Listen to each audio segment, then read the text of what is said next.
Sammen om den cirkulære omstilling. Videndeling, erfaringsudveksling og samarbejde har aldrig været vigtigere. Det er ingen nyhed, at vi står midt i en alvorlig ressourcekrise. Vores forbrug af beklædning, biler, bøffer og store boliger tærer kraftigt på jordens ressourcer. Ifølge Global Footprint Network opbruger Danmark som et af de første lande sin årlige kvote af naturlige ressourcer allerede i marts. Det betyder, at vi fra marts og frem bruger flere ressourcer, end jorden naturligt kan nå at regenerere. Vi udfordrer de planetære grænser, ikke kun med vores overforbrug af ressourcer, men også med store konsekvenser for miljøet, biodiversiteten og klimaet. Derfor skal vi væk fra den lineære tankegang og forvalte vores ressourcer helt anderledes. Cirkulær omstilling handler om at bevare værdien af produkter og materialer længst muligt ved at holde dem i kredsløb. I Dacofa bruger vi ofte Ellen MacArthur Foundations model, sommerfuglemodellen, som et redskab til at videndele om, hvordan vi sammen kan skabe en mere bæredygtig ressourceforvaltning. Modellen er inddelt i 2 sider. På den højre side af modellen har vi det tekniske kredsløb, som er den cirkulære strategi for produkter bestående af ikke-fornybare ressourcer som metaller og plast. Bruger vi ressourcer, der ikke kan gendannes naturligt, er det vigtigt at bevare dem i kredsløb, så et produkt vedligeholdes og levetidsforlænges, genbruges eller redistribueres, istandsættes eller genfremstilles. For til sidst at blive adskilt til råmaterialer og genanvendt til nye produkter. På den venstre side af modellen har vi det biologiske kredsløb, strategien for de fornybare ressourcer, der kan nedbrydes og vende tilbage til naturen. Det gælder for eksempel træ, bomuld og madrester.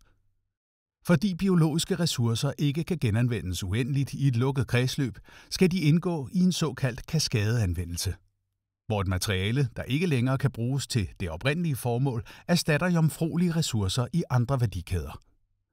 For herefter at udvinde de biokemiske ressourcer af biomassen, og til sidst at bioforgasse eller kompostere, så næringsstofferne bringes tilbage til jorden.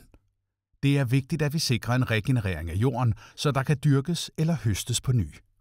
Alt dette kan kun lykkes med den rette ressourceforvaltning, og når producenter af komponenter, produktproducenter og serviceudbydere på både venstre og højre side bruger modellen til at udvikle kloge forretningsmodeller, så vi i videst muligt omfang undgår forbrænding og deponering af ressourcer.